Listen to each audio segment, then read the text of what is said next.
বাকি পড়ালেখাগুলো একজন মানুষ যদি নাও পড়তো তাহলে দুনিয়ার ভাত মাছ খাদ্য পানীয়র জন্য যথেষ্ট ছিল, এমনি ভোগ করতে পারে। কেউ যদি বাংলা, অঙ্ক, ইংরেজি, পদার্থ, জীববিজ্ঞান এক লাইনও না পড়ে, কেউ যদি একেবারে নামও লিখতে পারে না, অঙ্ক ইংরেজি তো পরের কথা, বাংলাতে তারা নামটাও লিখতে জানে না, দস্তখতটাও দিতে পারে না, বরং শুধু টিপসই দেয়। এমন মানুষ আছে না যারা কি দেয়, টিপ দেয়, আর টিপসই দেয়, টিপসই দিতে পারে না। আরেকজনে আঙ্গুল দইরা দেওয়া, এন দিয়ে দেন, এটা এন দিয়া, এবার কোনান দিয়ে টিপ দিব, হেডেও কোথায় বুঝেন না? আর দলিল ওরা দেন না, আঙ্গুল দিয়ে দইরা দেয়, তাহলে টিপসই দেয়।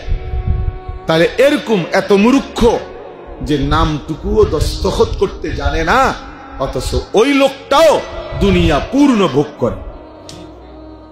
ভাত মাছ চাল ডাল, দালান বিল্ডিং, স্ত্রী সন্তান সংসার, নেতাগিরি মাতব্বরি ফুটাঙ্গিরি সব কিছু মূর্খ বকলম তারাও দুনিয়া করতেছে।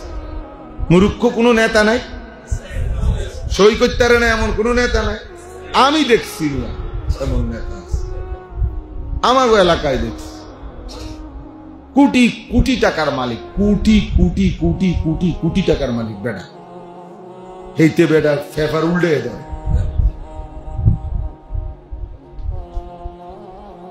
তাইলে নামে এর কোম্পানির নামে ঢাকা শহরের রাস্তার জায়গার নাম হয়ে গেছে ওই কোম্পানির। যাই হোক, তাহলে বুঝাইতে চাইলাম একদম মূর্খ ছিল, দুনিয়া ভোগ করতেছে।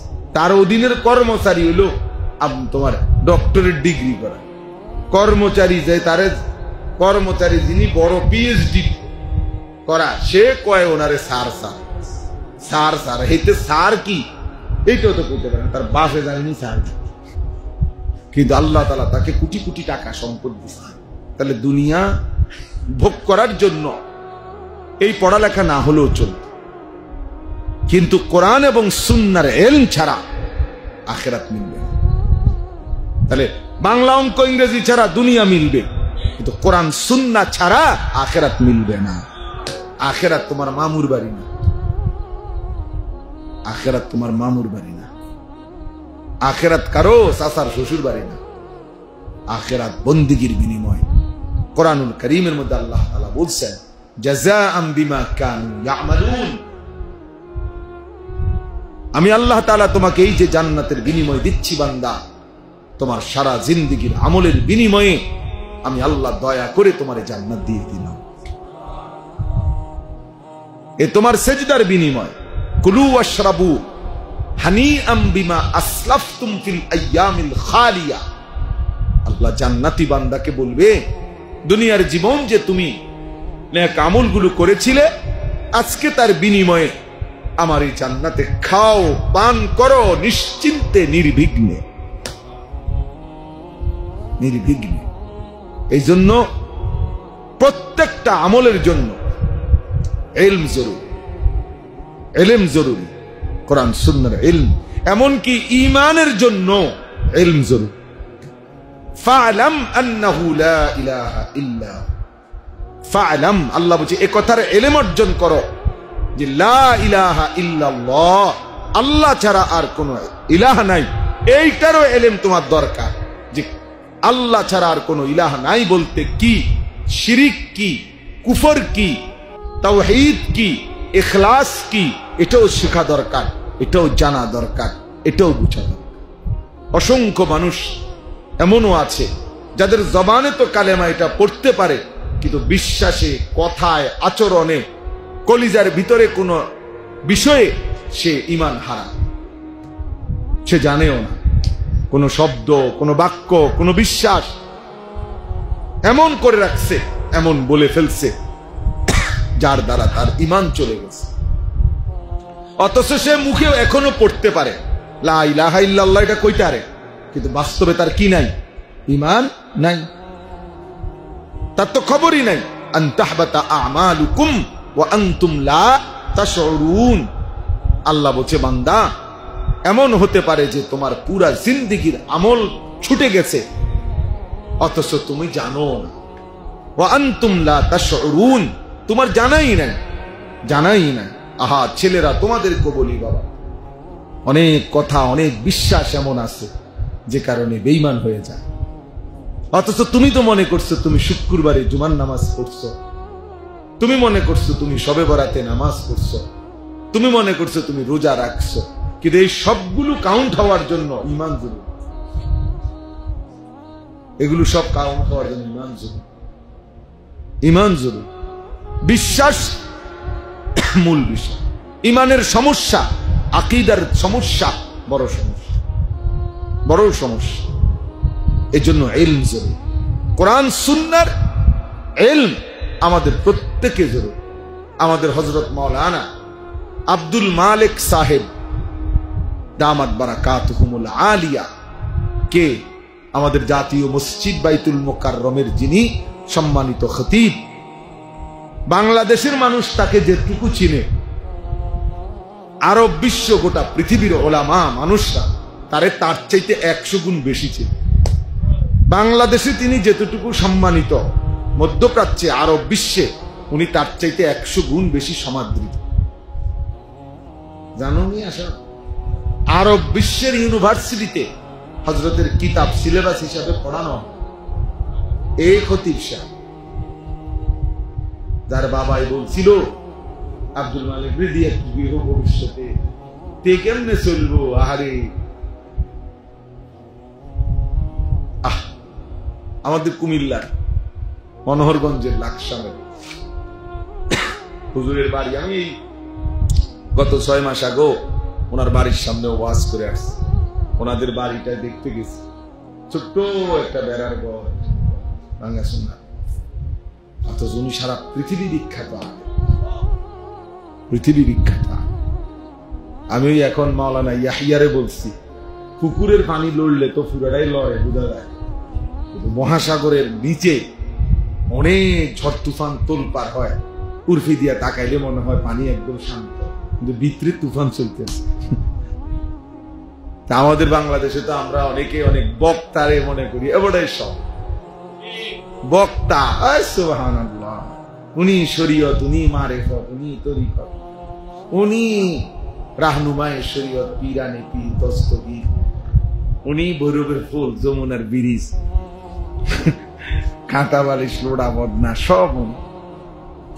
সব বক্তা। মানে একজন মানুষের কাছে হয়তো একটু পরিচিত হইছে, আল্লাহ করাইছে, এবার যত সাপ সবনের, এইবার ছাদ ডালাই বক্তা সব যাইতে হবে, এইবার মোটরসাইকেল কিনছে, এটার দোয়া, এটা ওই বক্তা, বক্তা একটা মোটরসাইকেলের দোয়া অভিজ্ঞ, যার যত মুশকিল সবকিছু নেই। অথচ আপনার বাস্তবতা হল এমন অসংখ্য আলেমে দ্বীন আছে যাদের ভেতরে সাগর মহাসাগরের ঢেউ চলতেছে, কিন্তু পৃথিবীবাসী টেরও পায় না, পৃথিবীবাসী জানেও না। একটা জিনিস মনে রাখতে হবে, আল্লাহ তাআলার 2টা সিফাত, আয-যাহির আল বাতিন। আয-যাহির মানে যিনি প্রকাশকারী, আল বাতিন মানে যিনি গোপন করে রাখেন, আবৃতকারী। তো আল্লাহ তাআলার সিফাত গুলো আল্লাহ বান্দার উপরে তার বহিঃপ্রকাশ করে। যেমন আল্লাহ গফুর, তো আল্লাহ বান্দার উপরে তার মাগফিরাতটা কি করে? বহিঃপ্রকাশ করে, মানে মাফ করে দেয়। আল্লাহ তাআলা আজিজ, শক্তিশালী, তো আল্লাহ তাআলা তার সৃষ্টির উপরে তার শক্তিটাকে কি করে? বহিঃপ্রকাশ। কথাটা বুঝছেন কিনা? তুমি বুঝো কমপক্ষে বেটা ইলিয়াস। তো আল্লাহ তাআলা তার নামের সিফাত তার সৃষ্টির উপরে কি করে? বহিঃপ্রকাশ করে। ঠিক আল্লাহর 2টা নাম, আয-যাহির যিনি প্রকাশ করেন, আল বাতিন যিনি গোপন রাখেন, আবৃতকারী। তো আল্লাহ তাআলাও তার বান্দাদের মধ্য থেকে এই 2 নামের আলোকে কাউকে তিনি প্রকাশ করেন, কাউকে তিনি গোপন। বুঝছেন? এটা আল্লাহ তাআলার কুদরত। যারে তিনি প্রকাশ করছেন তো তারে আল্লাহ তাআলা আয-যাহির নাম থেকে দিয়েছেন, যারে তিনি গোপন রাখছেন তারে আল বাতিন। পৃথিবী কেউ চিনছে না আর কি। হাসরের ময়দানে দেখা যাবে বাদশাহ বাদশাহ। তখন বাকিরা এই যারা স্লোগান দিছে তারা গো ইন্না লিল্লাহ, কি দরা খাইলাম, স্লোগান দিলাম কারে? বুজুর্গ কেনা, বুজুর্গ তো বড় না, আয় হায় কি ভুল করলাম। এই জন্য আল্লাহ তাআলা তার উভয় নাম জাহের করে, আল্লাহ প্রয়োগ করে, বহিঃপ্রকাশ করে। এই জন্য কাউকে যদি পৃথিবী খুব চিনে তার জন্য শুকর আদায় করা, কাউকে যদি কেউ না চিনে তার জন্য শুকর আদায় করা। সারা দুনিয়া চিনুক বা না চিনুক, আমার মালিক চিনে কিনা সেটা হলো দেখার। আমরা ওই বুজুর্গরা যারা আল্লাহর ওলিরা তো সাদামাঠা উদাহরণ দেয়। আমার মনে আছে আমি ছাত্র জীবনে বয়ানে শুনছি, বুজুর্গ ওলামায়ে কেরাম তো ওই বলছে উদাহরণ দিতে গিয়ে যে নতুন বউ মেয়েরে তার বিয়ে, তো তার বান্ধবীরা তারে নতুন করে সাজাইতেছে কাপড় টাপড় গহনা দিয়ে। হ্যাঁ, তারা খুব সুন্দর করে তারে নতুন বধূ নতুন বউ হিসাবে সাজাইছে। সাজাইয়া সবাই বলতেছে যে মাশাআল্লাহ, তোকে না দারুণ দেখাচ্ছে, খুব সুন্দর হয়েছে, হ্যাঁ শাড়িটা খুব চমৎকার হয়েছে, ওড়নাটা খুব সুন্দর হয়েছে, এভাবে সবাই প্রশংসা করতেছে। কিন্তু ওই মেয়ে কাঁদতেছে। তো সব বান্ধবীরা বলতেছে যে এত সুন্দর সাজে তোকে আমরা সাজাইলাম, তো তারপরও তো কাঁদতেছো কেন? আমরা সবার কাছে এত সুন্দর লাগতেছে, আমরা সবাই বলতেছি। তখন ওই কন্যা নববধূ মেয়েটা তখন বলছে, বান্ধবীরা তোমরা সবাই সুন্দর লাগছে এটা বললে কি লাভ হবে? যার জন্য আমারে সাজাইছো সে যদি আমাকে সুন্দর না বলে, সে আমাকে সুন্দর বলবে কিনা, তার কাছে পছন্দ হবে কিনা, এটা না মূল দেখার বিষয়। তাইলে গোটা পৃথিবীবাসী তো আমারে নিয়ে লাফালাফি করছে, তোমারে নিয়ে লাফালাফি করছে, হ্যাঁ, কিন্তু আরশে আজিমের মালিক তিনি পছন্দ করলেন কিনা এটা না দেখার বিষয়, এটা না দেখার বিষয়। মানুষ তো হইছে 50,000, কিন্তু আরশে আজিমের কি খবর? মানুষ তো হইছে 5 লাখ, বুঝলাম, কিন্তু আসমানে কি হইছে সেটা না দেখার বিষয়। আল্লাহ তাআলার কাছে গ্রহণযোগ্য হয়েছে কিনা সেটাও তো দেখার বিষয়। তাহলে আজকে আমি এই সবকের কারণে এই কথাটা বললাম। ছেলেরা, বাবারা, তোমাদেরকেও যারা মাদ্রাসার ছাত্র তোমাদেরকেও বলি, বাপ, এ গোটা পৃথিবীর যত চাকচিক্য বিলাসিতা, যার যত নাফরমানি খামখেয়ালি, কেউ মোবাইল টিপতেছে, কেউ চুলের ফ্যাশন করতেছে, কেউ মোটর সাইকেল চলাইতেছে, কেউ 14 বছর বয়সে বাঁধনহীন, কোনো বাঁধন নিষেধ নাই, আনন্দ ফুর্তি মজা করতেছে, নারী ছবি অশ্লীল দৃশ্য নাচ গান বেহায়াপনা অসভ্যতা নোংরামি যা মন চায় তাই করতেছে। তোমরা তালেবে ইলম এই আস্ফালন, এই নাফরমানদের এই নড়াচড়া দেখা ভুল কইরো না, বোকামি কইরো না, বরং তুমি আফসুস কইরো না যে আরে আমি যদি এমন স্বাধীনতা পাইতাম তাইলে আমিও তো একটু মজা করতে পারতাম। মাদ্রাসার কারণে, আল্লাহর কোরআন পড়ার কারণে আমি তো আর এগুলা পারছি না। না বন্ধু, এটা মনে রাখতে হবে, এই বাইরের এই লাফালাফি ফালাফালি গুনার এই আবরণ, এরা মূলত প্রত্যেকেই অভিশপ্ত। তুমি আল্লাহর কোরআন নিয়ে আছো, তুমি কেবল মালিকের কাছে দামি, তুমি মালিকের কাছে দামি। ওরে অভিশপ্ততার কারণে, আল্লাহ তাআলার নারাজির কারণে ওদের দ্বারাই নাফরমানি হচ্ছে। আর আল্লাহ তাআলার পছন্দের কারণে তোমার হাতে আল্লাহর কোরআন উঠছে, আল্লাহর কোরআন উঠছে। হ্যাঁ হ্যাঁ, এই এখনো আজকেও মাগরিবের নামাজ পড়ছি যেই জায়গায়, মাগরিবের নামাজ পড়ছি যেখানে, তো নামাজের সালাম ফিরাইয়া আবার নামাজ পড়ছি। এখন সালাম ফিরাইয়া আবার পড়ছি সিরাতাল মুস্তাকিম, এক আছে ইহদিনা সিরাতাল মুস্তাকিম। তার বাড়ির মুস্তাকিনা তার স্বাস্থ্য ভাই, তার মনোস্বাস্থ্য ভাই না আমারই মুস্তাকিন, বুঝছেন?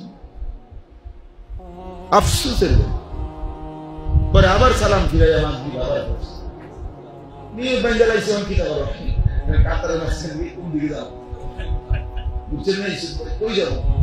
আবার নামাজ সাথীদেরকে বলছি আবার পড়ে নামাজ। হ্যাঁ বেটা, আল্লাহ তাআলার কোরআন কালামে এটুকু শুদ্ধ করতে পারে না ওই জীবন কি পরিমাণ অভিশপ্ত জীবন, যাকে আল্লাহ তাআলা জবান দিয়েছেন, যিনি দিলেন জবান, যার জিহ্বা, যার চোখ, যার নাক, যার কান, আহা, তার নামটাই সুন্দর করতে পারে না, তার কথাটাই পড়তে পারে না, সেই মালিকের চিঠি আল্লাহর কোরআন, হ্যাঁ, সেই রসুলের চিঠি হাদিস, এটাই যে পড়তে পারে না, সে আর জীবনে কি বললো এই জিহ্বা দিয়ে? একটা মজার কথা শোনো, আমার কাছে একটা উর্দু সরা আছে, তাকরীরে বুখারী, আমরা ছাত্র জীবনে পড়ছি।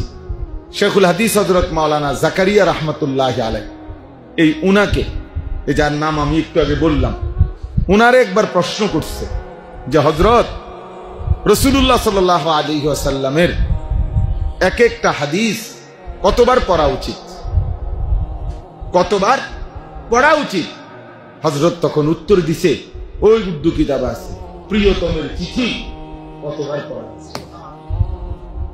ভালোবাসার মানুষ যখন চিঠি দেয়, আগের দিনে তো চিঠি ছিল, তো ভালোবাসার মানুষ যদি চিঠি লেখে, সেই চিঠি কয়বার পড়ে? কয়বার পড়ে? একবার পড়ে ফেলে দেয়?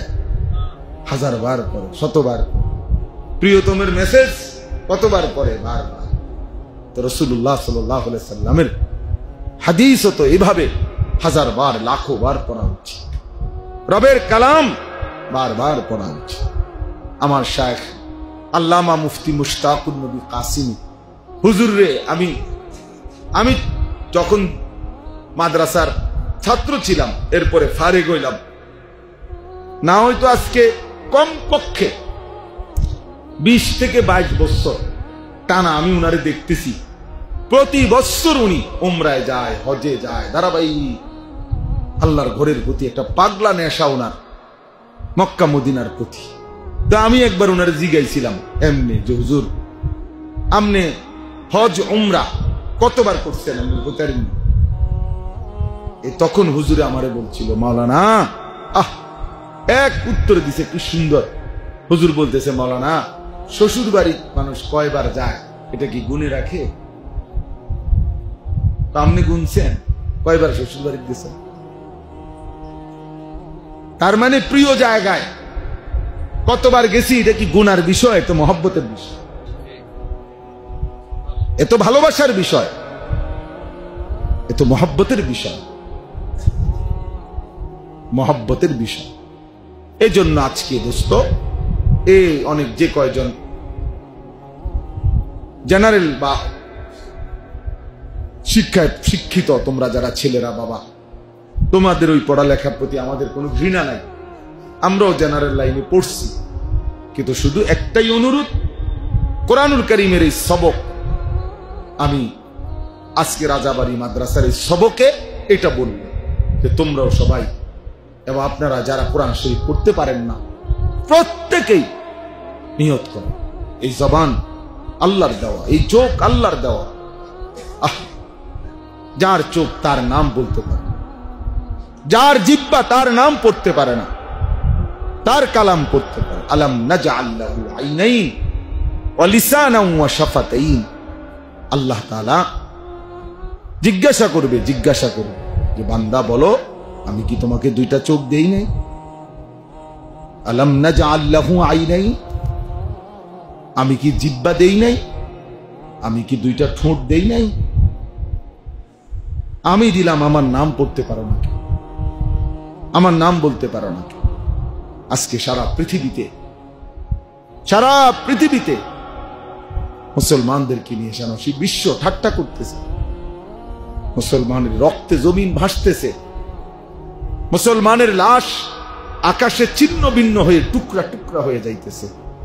আর বেঈমান শুধু বক্তব্য দেয়, বিবৃতি দেয়, আলোচনা করে, বৈঠক করে, এই সেই নয় ছয় কথা বলে। কারণটা কি? কারণ আমাদের রবের সাথে আমাদের সম্পর্ক, আমাদের মালিকের সাথে আমাদের সম্পর্কের ঘাটতি, যার কারণে নাফরমান বেঈমান আমাদের সাথে ঠাট্টা মশকারি করছে, ঠাট্টা মশকারি করছে। এজন্য আমরা প্রত্যেকেই আমাদের আল্লাহর সাথে আমাদের সম্পর্ক ফিরাইতে হবে, নাই তো মুসলমানের বিজয় আসবে না বন্ধু। ধীরে ধীরে ধীরে ধীরে মজলুমের সংখ্যা বাড়তেছে, মজলুমানের সংখ্যা। বিরত থাকার তো কোনো নামই নাই, বরং ইসরায়েলের ইহুদি কুত্তারা গাজা, রাফা, মুসলিম অধ্যুষিত এই জায়গা একদম সমান করে ফেলছে। এখন আর একটা ঘরও মাটির উপরে অস্তিত্ব নাই, একজন মুসলমানেরও নাই, সব সমান করে ফেলছে গত কয়েকদিনের আক্রমণ। তাহলে আমি বেশি আফসোস লাগে আমার, যার কলিজার ভিতরে ঈমান আছে, ইসলাম আছে, সে কিভাবে এই নির্মম পরিণতি মুসলমানের দেখে। ওই দিন পত্রিকায় ছবি দিছে, দেখো যে 6 বছরের একটা বাচ্চা মেয়ে, আমি নিজে দেখছি ছবিটা, বাচ্চাটা সাক্ষাৎকার দিতেছে, বলতেছে সাংবাদিকের কাছে, 6 বছর বয়স, বলতেছে আমি অন্যদের সাথে খেলতেছিলাম, হঠাৎ করে বোমা পড়ছে, বোমার আঘাতে আমি বেহুশ হয়ে গেছি, যখন আমার হুঁশ ফিরে আসছে, ও বাচ্চা মেয়ে বলতেছে আমি দেখি তাকায় আমার হাতটা নাই, আমার ডান হাতটা আমার থেকে বিচ্ছিন্ন, আমার হাত কোথায় উড়ে গেছে আমি।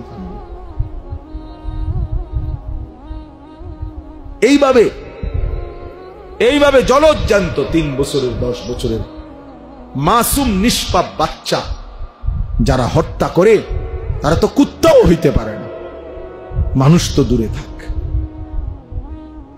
এরা তো কুত্তাও না। ইসরায়েলের এই বেঈমানগুলো, নেতানিয়াহুর এই অনুসারীগুলো, কিন্তু তারা এইভাবে মুসলিম নিধন করছে। আর আমাদের ছেলেরা, আমাদের মুসলমান ছেলেরা এখনো আগের মতোই চুল, চেহারা, মোবাইল, নারী, ছবি, অশ্লীল দৃশ্য, এত পাষাণ যে এক ফোঁটা চোখের পানি। আয় হায় হায়, জালেম! কেমনে এত বড় জালেম হইলি বেটা, কেমনে এত বড় জালেম হইলি বেটা। একই সময়ে পৃথিবীতে যখন, এটা তো ঘটনা যদি এমন হইতো যেটা রূপকথা, গল্প, পিছনের কোনো কাহিনী, এটা তো এই মুহূর্তের চলমান বাস্তবতা। পৃথিবীর এই ছোট্ট পৃথিবীর এক পাশে যখন মুসলমানের রক্তে লাশে জমিন গড়াগড়ি খাচ্ছে, আর আমাদের ছেলেরা এক ওয়াক্ত নামাজও পড়ে না, সারা দিন মোবাইল থেকে চোখটাও ফিরায় না। কেমনে জাতি টিকবে? কিভাবে টিকবে? এই জন্য এই অল্প কয়েকজন আমরা যারা আসছি, 1 নম্বর তালেব ইলম, তোমাদের কথা শেষ, তোমাদের কথা বলছি আমি, কোরআন এবং সুন্নাহর ইলম এটাই শ্রেষ্ঠতম ইলম। অতএব গোটা পৃথিবীর নাসক লাফাক, গোটা পৃথিবী বেহায়া উলঙ্গপনা হয়ে যাক, তুমি ওইখানে দাঁড়াইয়াও বলবা লা ইলাহা ইল্লাল্লাহ। अगरचे बुत है जमात की आस्तीनों में, मुझे है हुक्म खुदा ला इलाहा इल्लल्लाह। আমি শুধু আল্লাহকেই মানি, আমি দ্বীন মানি, আমি কোরআনই মানি, আমি রাসূলুল্লাহ সাল্লাল্লাহু আলাইহি ওয়াসাল্লামের হাদিসকেই মানি। আমার আব্বা, আমার মনে আছে, আমি যখন এসএসসি দাখিল পাশ করছিলাম 1998 সালে, সায়েন্স বিজ্ঞান বিভাগ থেকে সারা বাংলাদেশে ফার্স্ট হয়েছিলাম, সমগ্র বাংলাদেশে 1 নাম্বার। তো অনেকেই আব্বার মুসল্লিরা কুমিল্লা শহরে আব্বারে বলছিল, হুজুর আপনার এই ছেলেটারে জেনারেল লাইনে পড়ান, বড় কিছু হবে, তার রেজাল্ট ভালো, মেধাবী, ইত্যাদি ইত্যাদি। আমার আব্বা বলছিল যে আসমান যদি ভাঙ্গা আরেকবার হয়, জমিন যদি উল্টাইয়া আবার ভাও হয়, হইতে পারে, কিন্তু আশরাফ, আমি আলী আশরাফ, আমার আব্বার নাম। এই যে আমার নামে আশরাফি, এটা আমার আব্বার নাম। তো আমি আলী আশরাফ যে সিদ্ধান্ত নিছি, আমার সন্তান যতগুলো সবগুলো দিন শিখবে, এখান থেকে আমি এক চুল নড়ব, এক চুল নড়ব। হ্যাঁ, এই জন্য আমরা প্রত্যেকেই দিন শিখি। তোমরা আর যারা তোমরা এমনি আসো, ছেলেরা বাবারা, সবার কাছে অনুরোধ করছি, আমরা মুসলমানদের এই নির্মম করুণ হালাতে আমাদের বিবেকের কাছে, এটা একজনকেই বললাম, আমি একজনকেই বললাম, এটা আমাদের দাবি, এটা আমাদের বিবেকের দাবি। এখন আমরা আল্লাহর কাছে কান্না কর, কমপক্ষে চোখের পানি ফেলা, আল্লাহকে সেজদা করা, আল্লাহর দিকে ফিরে আসা, আল্লাহর দিকে ফিরে আসা। আল্লাহ তাআলা এখানে 3টা আমল বলছেন। এই সংক্ষেপ কথা শেষ। আল্লাহ বলছেন যে, হে রাসূল সাল্লাল্লাহু আলাইহি ওয়াসাল্লাম, ফজরের নামাজ সহ আপনি 5 ওয়াক্ত নামাজ যত্নের সাথে আদায় করুন। 2, রাত্রি গভীরে তাহাজ্জুদ নামাজ আদায় করুন। 3, বেশি বেশি আমি আল্লাহ তাআলার কাছে দোয়া করতে থাকুন।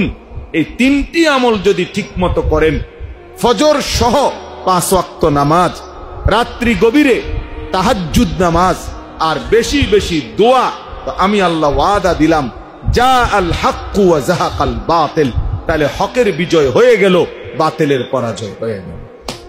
অর্থাৎ এমন মুমিনদের হাতে আমি আল্লাহ তাআলা বিজয় তুলে দেব, বাতিলের পরাজয় দিয়ে দেব।